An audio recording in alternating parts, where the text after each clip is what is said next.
Variani, who's going to be with us, is running a couple of minutes late, but we wanted to spend a few minutes just asking for your help around a couple of things. And the first is, we are asking if folks have hired a person to fill a diversity and inclusion position, whether it be in your town, in a department, in the schools, would you forward those names on to us? Because we want to make sure we're inviting them to the task force meetings. So if you've got a new person in one of those spots, please just send it to us. I'll send out a letter welcoming them, and then we'll include them on our list. And the second is, and a piece of the reason we want to do that is, it is our hope that as we educate ourselves here and develop best practices, we can do what we were able to do, for instance, in Newton after the house breaks at the Asian American families' homes, where we were able to meet with the mayor, with folks from the city, and really help them to prepare for the community meeting. So what we'd like the task force to be assisting with is really making sure everybody doesn't have to reinvent the wheel. So for instance, today's discussion, we're going to record that. We're happy to make that available to people. If in your community you wanted to do a presentation on the same subject, we'd be happy to make the video available. Happy to have folks from the task force help you with all of that. So we're really looking to coordinate both the kind of information that people are getting and not cause people to have to keep doing the same sorts of things.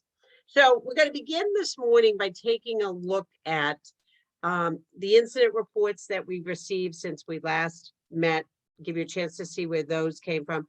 We also are really at a point now where we can populate the map that we've been talking about creating, which will allow you to go on, look at your cities and towns and see what kind of incidents have taken place, much like the opioid overdose map that we have on our website as well. With that map, you can go on, look at your community, see how many people might have lost their lives to an overdose. So, Antonio, you want to just explain the slide a little bit, and both the numbers and what people can do with the code? Yes, I had to unmute myself. So good afternoon, everyone. All of these numbers that you're going to see here on the screen are incident reports that have been reported to the office either by police, community members, human rights commissioners, and then our own ADAs that are handling cases. So some of the numbers that you might see reflected in the towns have our charges that are pending in court. If an easy way to share this information to get more involvement of community members reporting is you can take a picture of this, the code here, and we can also put it in the chat.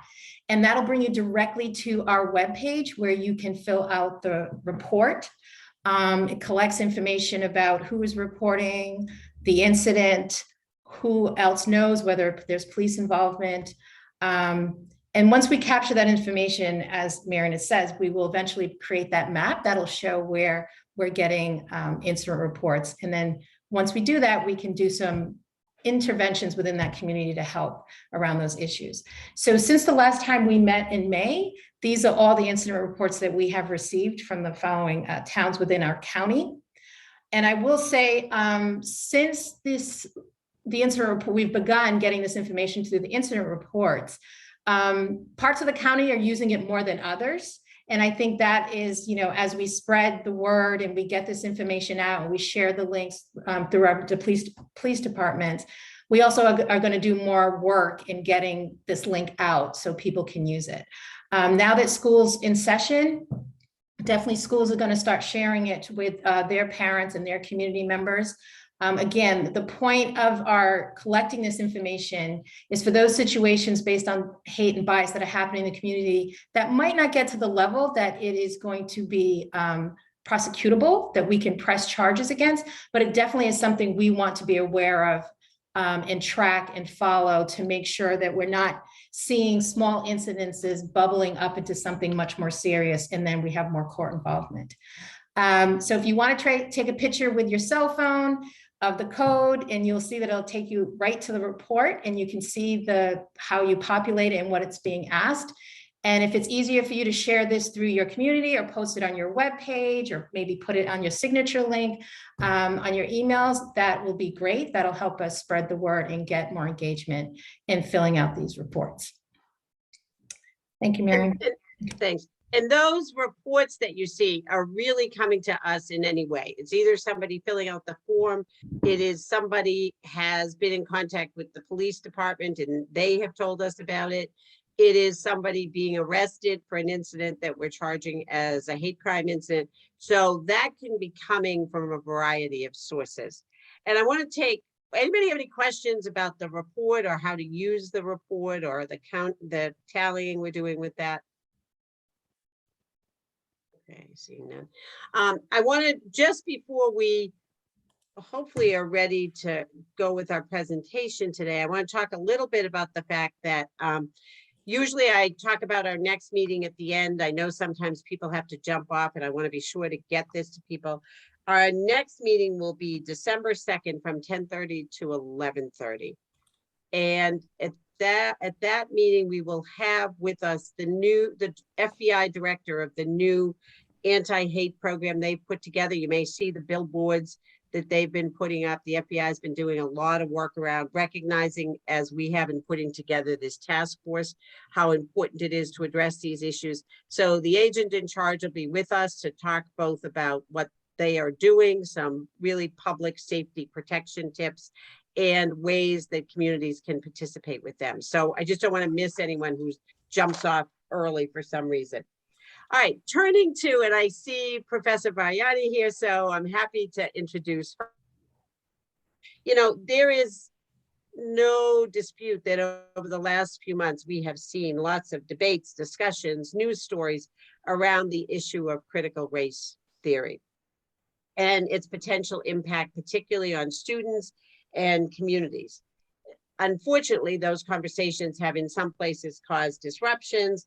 They've been, portrayed in the press. They've seen physical fights, verbal confrontations, some kinds of protests. What we really wanted to do today was have a conversation that would be both informative and thought-provoking around critical race theory. And our goal is that you will leave this meeting with a clearer understanding and a perspective on the topic. And because we know that the more that we understand the way in which CRT intersects with our daily lives, the more prepared and comfortable we are to be engaging in those conversations, whether it's in our communities, our workplace, if we're in the schools or some other situation, wherever that might be. And I'm very, very happy to have with us to do that Professor Natasha Variani, who is a visiting professor at New England School of Law. And Professor Variani teaches in the areas of property law, contracts, tax, and critical theory. She rejoined the full-time faculty at New England Law School after establishing the academic enrichment program at BU School of Law, where she also taught in the areas of property and contract. So I'm very grateful to her for making time this morning to be with us. As I said, in order to assist people either who couldn't be here or may need it for some other reason to want to watch later, we are going to record the conversation we're having. We will not be recording the questions and answers that people may have at the end, so people can feel free to ask their questions at the end. So Professor, thank you and welcome. Great, thank you so much for the introduction. I'm Natasha Variani. I practiced law for about a decade before coming to academia. And when I started teaching in academia, I was teaching in the areas of tax and property, and really only started teaching critical race theory about a couple of years before it turned into the thing that it is now. So I'm really grateful that I had the chance to sort of get to know the doctrine a little bit before it sort of exploded onto our national conversation. I'm going to share my screen if that's okay. Everyone, I think I can do it. Yes. Okay. So, sorry, I'm just going to take a minute to get my Zoom the way that I want to. So I want you to know that when I am looking to the side like this, I am looking at you, even though it looks like I'm looking away. But I want you to know that I am centering you and I am here and listening. So I want to talk a little bit about critical race theory. And I think that there are two things that I say to my students, no matter the class I am teaching, that are my maxims that I sort of live by. And one is that words matter. The other is that relationships are everything. And we should be centering people when we have these discussions, especially when they're difficult. And so as we start, I want to center Professor Derek Bell. There was recently a New Yorker profile on him, and he taught at Harvard. He died, a few years ago now.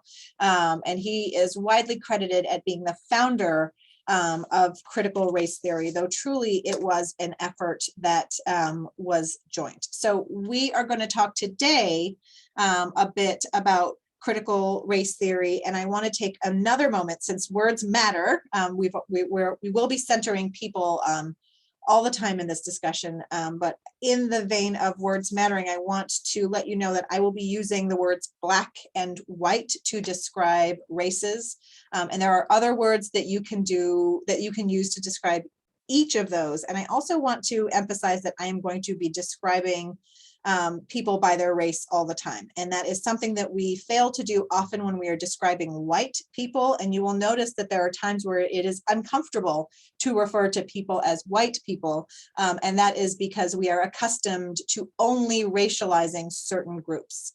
And I think that when you are feeling that discomfort, and if you feel it, it is important to note that that's what we're doing. And that something similar like that has been happening without us noticing for a long time. Okay, you should feel free to ask questions when I speak to you, though remember that it will be recorded until the DA stops recording, but I want you to feel free to join the conversation.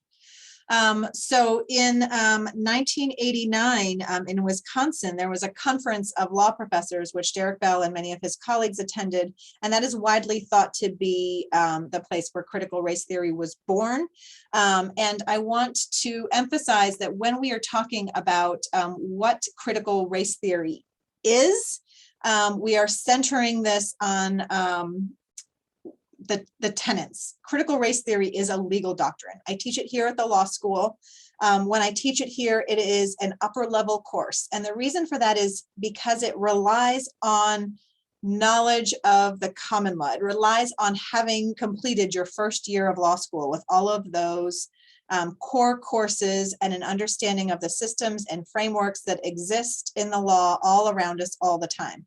And I belabor this because sometimes when we have a conversation about critical race theory in our schools, we are talking about something that is not critical race theory. I don't teach critical race theory to my first years because it's an upper level course, so it is not being taught to kindergartners or at the elementary or high school level. And I will get to exactly what's happening there, but I want to emphasize that this is a legal doctrine that requires some knowledge, skill, and experience with the law.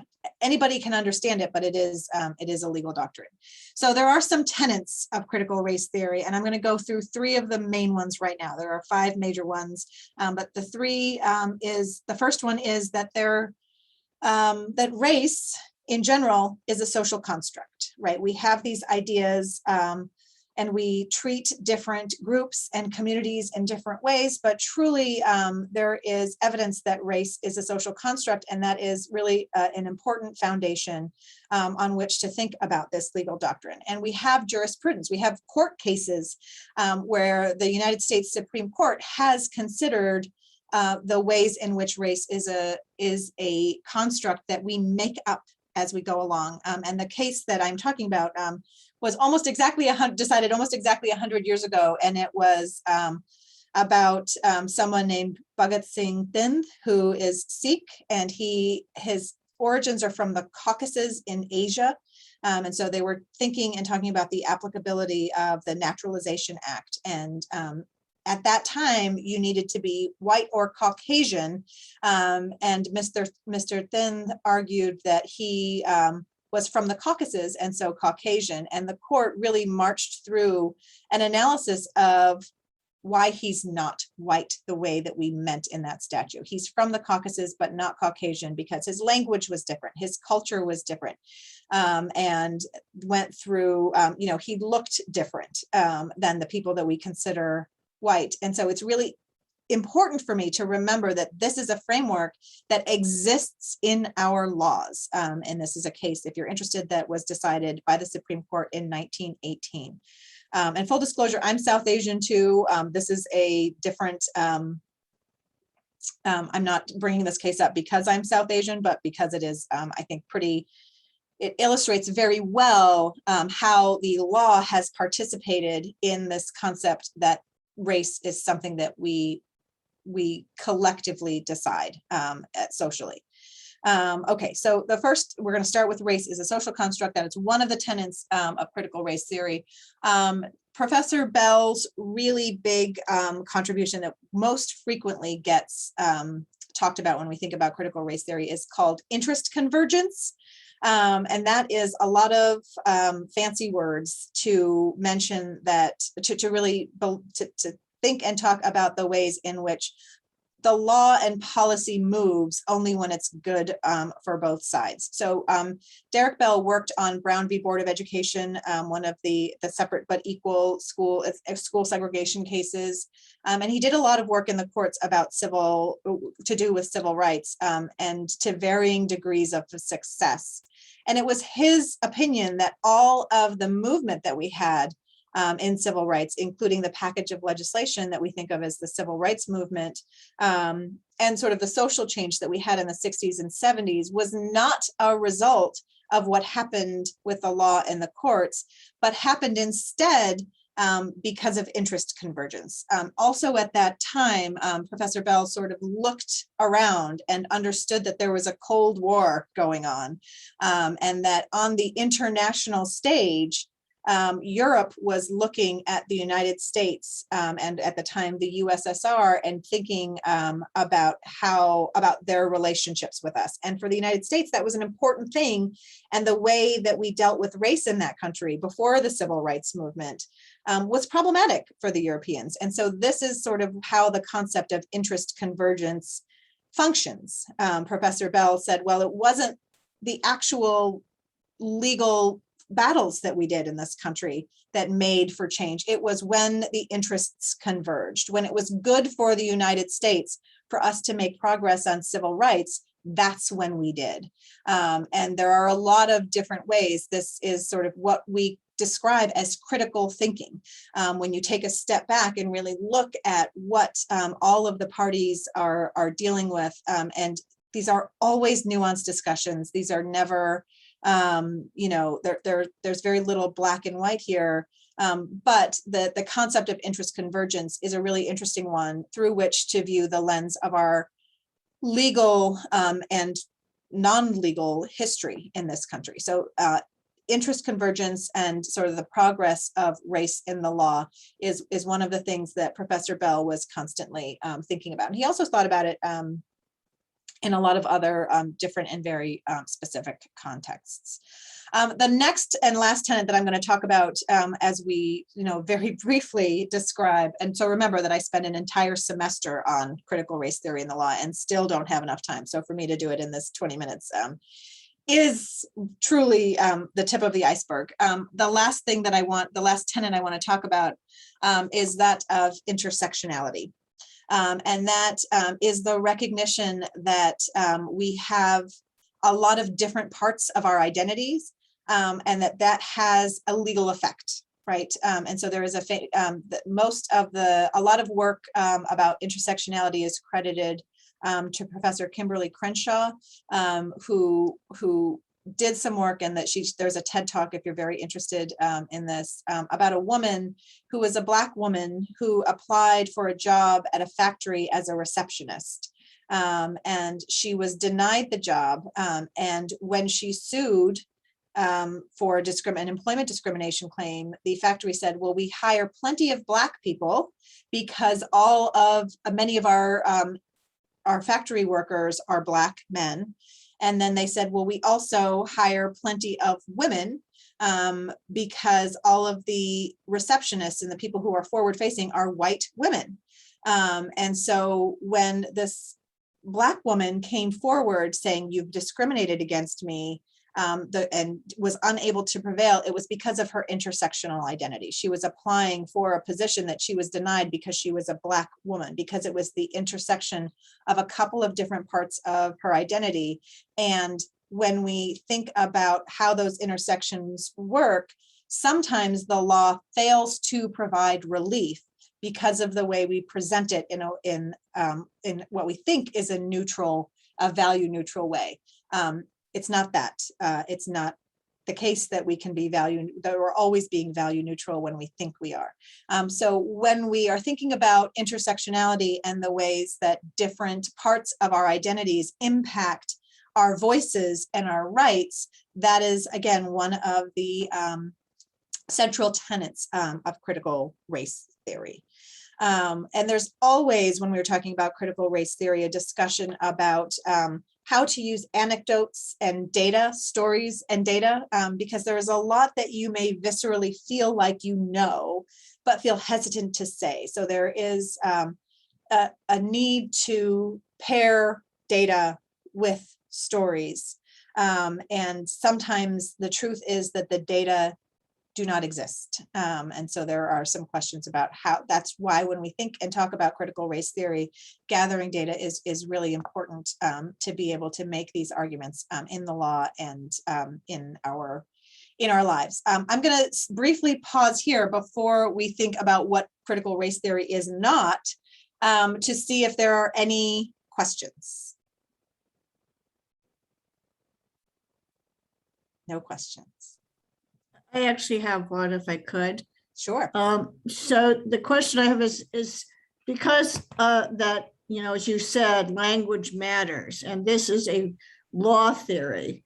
I just think of the climate people telling me to say global heating instead of global warming, for example. I'm wondering why we couldn't add law to the name. Why we wouldn't call it critical race law theory. Well, I mean, we can do whatever. I mean, this is a choice that we sort of collectively make. And this is a perfect segue into sort of what critical race theory is not. I think one of the reasons that this is sort of exploded onto our national stage is because it's being presented as something different. Critical race theory is a legal doctrine. It's what I start with. We could add that to the name, but we have not been able to. I think probably that would change a bit of the tone of the conversation that we're having at a national level about critical race theory. And you're right, we could call it legal critical race theory or critical, wherever you wanted to put the law in there. So it's a point well taken, but I don't have an answer for you. We could call it that. And indeed, it's why I started with the fact that it's a legal doctrine. So what I want to, that's a very good question. Thank you. Any others before we continue? I'm going to speak until about 11 or a little after 11. Is that right? And then we'll take questions. Is that correct? Yep. Okay.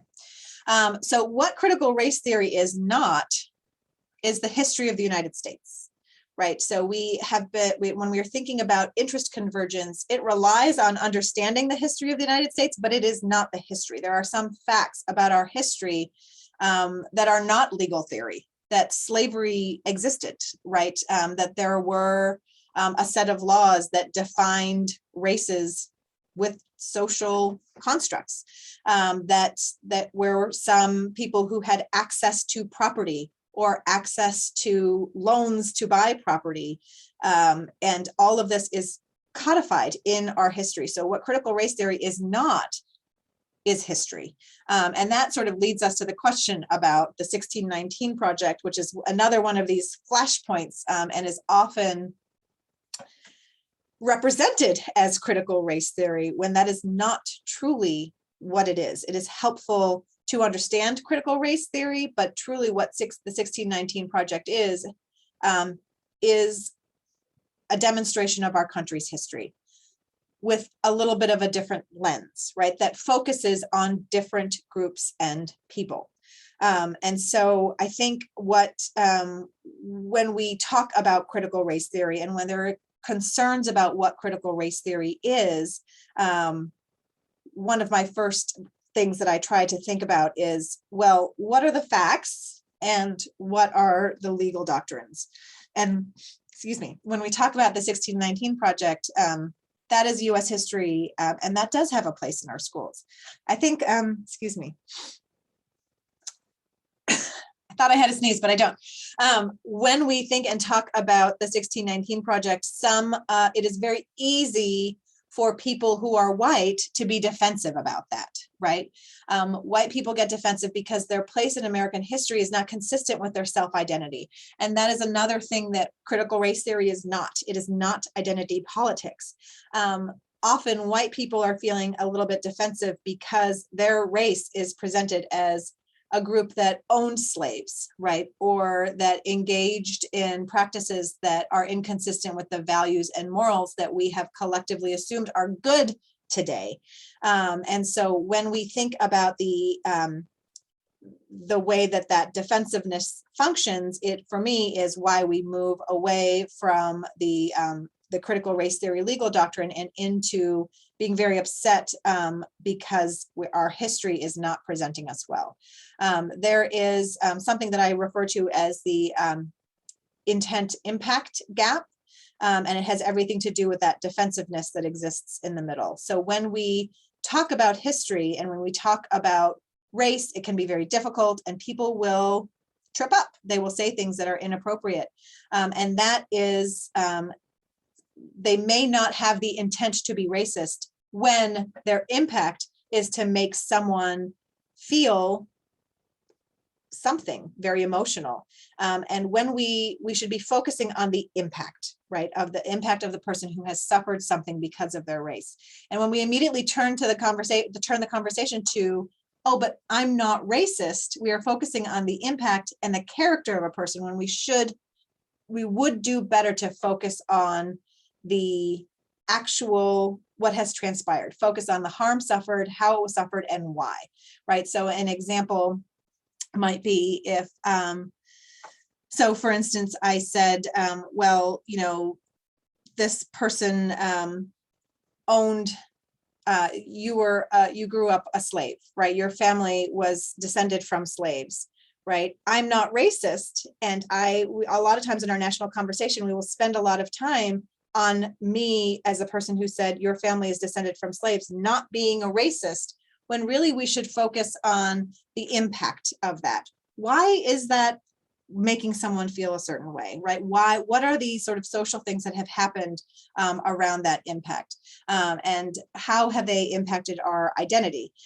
Also, the thing is, we are not trying to indoctrinate people with these facts. You can't indoctrinate people with facts. We have a history of slavery in our country. We have a history of redlining in our country. We have, even in Boston, we have a particular history of busing and public schools and blockbusting and giving access to property to certain groups and not to others. So this is not an indoctrination of a superiority or inferiority of races. This is when we are talking about the 1619 Project and what critical race theory is not, that history does reflect poorly on some groups. And when white people are feeling defensive about that, that is sort of when the discomfort around critical race theory arises, right? But it's discomfort around our history. It is not discomfort around critical race theory. Okay. Does that make sense? Now I'm looking, I don't see too many faces. All right, I have another slide, but I want to pause again to ask if there are any questions.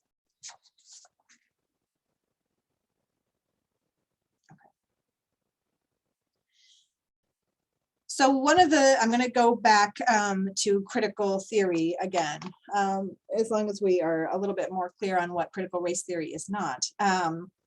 One of the things that I talk about in my property class, which again is one of those core first year classes, you take it as soon as you come to law school. I want to think about the relationship between history and critical theory. And when I can, I draw through lines, right? One of the cases that we teach in property, we think a lot about what is property, how we think and talk about possession and ownership. Again, these are concepts that I think that everybody has a visceral relationship to. You don't need to study property to know what ownership is and what is not. But when we are thinking about this through the lens of the law, we are thinking about how ownership of humans and the relationship of possession and ownership and these concepts of dominion and control relate to our rights in property. And one of the things that I like to draw out for my students when we think and talk about the rights of property rights in human bodies as exists in our country's history through slavery is the 13th Amendment that undid slavery. And it contains this clause that we so very rarely think about, right? No slavery except as punishment for a crime, right? That whereas someone has been duly convicted. And so if you are taking sort of that critical view, taking a step back and looking at how our country responded to this, the 13th Amendment did abolish slavery, but that it also sort of gave rise to a new era and a new set of laws. We talk a lot about sort of states' rights relative to slavery and the Civil War, but every state had the right to has and continues to have the right to make their own set of laws. And this is what we are talking about when we talk about Jim Crow laws. Many jurisdictions made a set of laws that in their function criminalized Blackness, right? And when they were able to enforce them, we were able to continue to perpetuate this system until, again, that time of the civil rights movement, which we talked about, that Professor Bell had done a lot of legal work on, but the concepts underlying didn't change. When we were thinking about the ability to have autonomy to a body or not to have autonomy to a body, it is connected to sort of what can be the message of the Black Lives Matter movement. When we think policing is not at all my area of expertise. I have never practiced in the area of criminal law. I feel like I should say that, but property is. And when we think about these concepts of dominion and control and autonomy, I'm reminded at the sort of origins of property law and how they react with how we think about policing and the Black Lives Matter movement. So many of you might know both James Baldwin and Ta-Nehisi Coates, who have made arguments about how even after the 13th Amendment, when Black bodies are their dominion and control is taken away by white police officers in a way that is systematic, it has a connection to sort of our property law concepts. And again, we are thinking about these things that are fundamental to our understanding of ownership and still continue to relate to things that we think and talk about with regard to how the invisible systems around us continue to work. So there is a place, and the meeting that I just came from was a discussion about the ways in which critical tax theory is a thing. So there are systems all around us, there are structures all around us, and when we think and talk about the way that race, however we decide to construct it, relates to the application of what we do and how we interact, we might start to see things through a lens that's a little bit different and start to understand what critical race theory is, and most importantly, learn to distinguish what history is from what the legal doctrine is. And when we can do that, when we can name what is facts, what are facts and what is our history, then we can be mindful about when we are getting defensive and why that is. Because often it is that defensiveness, right? When we are feeling upset about the way that our ancestors are being treated or anything, we are losing sight of the productive conversations that we should and need to be having about how to correct these inequities that have existed, that have been emphasized by the operation of our laws. We need to be able to see through that defensiveness in order to be productive. And in order to do that, we need to see the difference between critical race theory and the facts that we are dealing with in our history. All right, I'm going to stop my share. Any questions? Comments? What are your thoughts? Does this make sense? Professor, go ahead. I was going to say that I think it is definitely making sense. And I had just, when you had originally started talking about the sample case and you gave the example of the intersectionality, I just feel like that's also something that's recurring or a recurring theme. And I just was curious if in your work or in your research, are you seeing a lot more people talking about the importance of either explaining the intersectionality, or in the case that the sample example that you gave, when intersectionality exists, then I guess you end up losing out, like it's your loss. And Yeah. I kind of was just marinating on that a little bit. Yeah, so not enough is the answer to that. I think we're talking about it a little more. We're early days in understanding intersectionality and how it makes an impact. I think that there are a lot of people who hear intersectionality and think, oh, okay, she's a woman and she's a minority and that's intersectionality. And we're just now starting to understand that it's not just gender and race. There are a lot of other different parts of our identity. Ableism is a big one. Gender identity is a big one.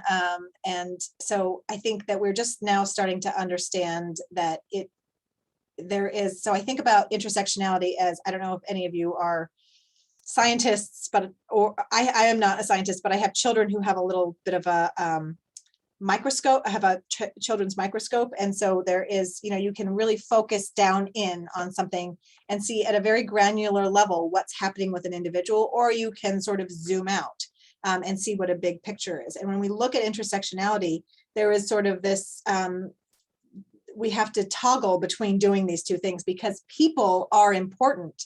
But when we look at many of them, we can see that patterns develop. And Maurice, I think, is that how you say your name, Maurice? We are just starting to learn how to do that, right? How not to address just one person and understand that those intersecting identities, if we can come up with a framework to deal with them in the law, then we might be able to help to provide relief to more people, to provide justice to more people, which is increasingly important. So yes, it's a really good thing to marinate on. I know that I am biased, but I think we are just getting started in understanding what intersectionality is and how to talk about it. But I am hopeful in that regard. Thank you. Alia, did you have a question? Yes, thank you. And thank you so much for being here. And good morning, everybody. My name is Alia Khalidi. I work for the Middlesex DA's office. I had a question about, so I took critical race theory in law school, loved the class and thought it was probably one of the most impactful things as I started out as a lawyer. And I'm wondering, where we have a group here of people who are committed to working against working for anti-hate and anti-bias, it seems like the kind of thing that should be taught to all law students as they practice, in their various functions, whether they're in corporate or wherever they're representing people, because I think, the people whose interests this group has is very much affected by all of that, and we need to deconstruct those systems as well. Are there any movements within law schools to ensure that lawyers, coming into the profession, or even lawyers currently practicing the profession, maybe even here in Massachusetts, are there any movements to ensure that, when the people who are seeking representation need help and need lawyers who understand intersectionality, that they'll actually get an attorney who understands that? I guess it's a long-winded way of saying where are we headed with this in the profession? I mean, I think it's going to be a similar answer that I just gave to Maurice. We're starting, but not nearly. It's early days, and I do teach critical race theory in the law, and it is a passion of mine and I love it, but I do struggle a little bit with feeling like it's pulled out of the curriculum, right? As if there are people who take critical race theory and people who don't. It is my hope that someday we will have a curriculum where critical race theory is integrated into all of the law classes, right? And in fact, some schools are going a different route. There is a movement, Roger Williams in Rhode Island, for example, is starting this year to require a seminar. It's not a class, but it is, they meet periodically, they don't meet weekly, but every first year student is required to do it. And so, you know, different schools are finding different ways to do this, but yes, your point is really well taken, because when we think about access to justice, right, the people who use our justice system and the people who represent them, there's a gap. And being able to make an argument about intersectionality in an employment case or anything, you know, particularly I think, and talk a lot about property and the way we think about what a family is may have an impact.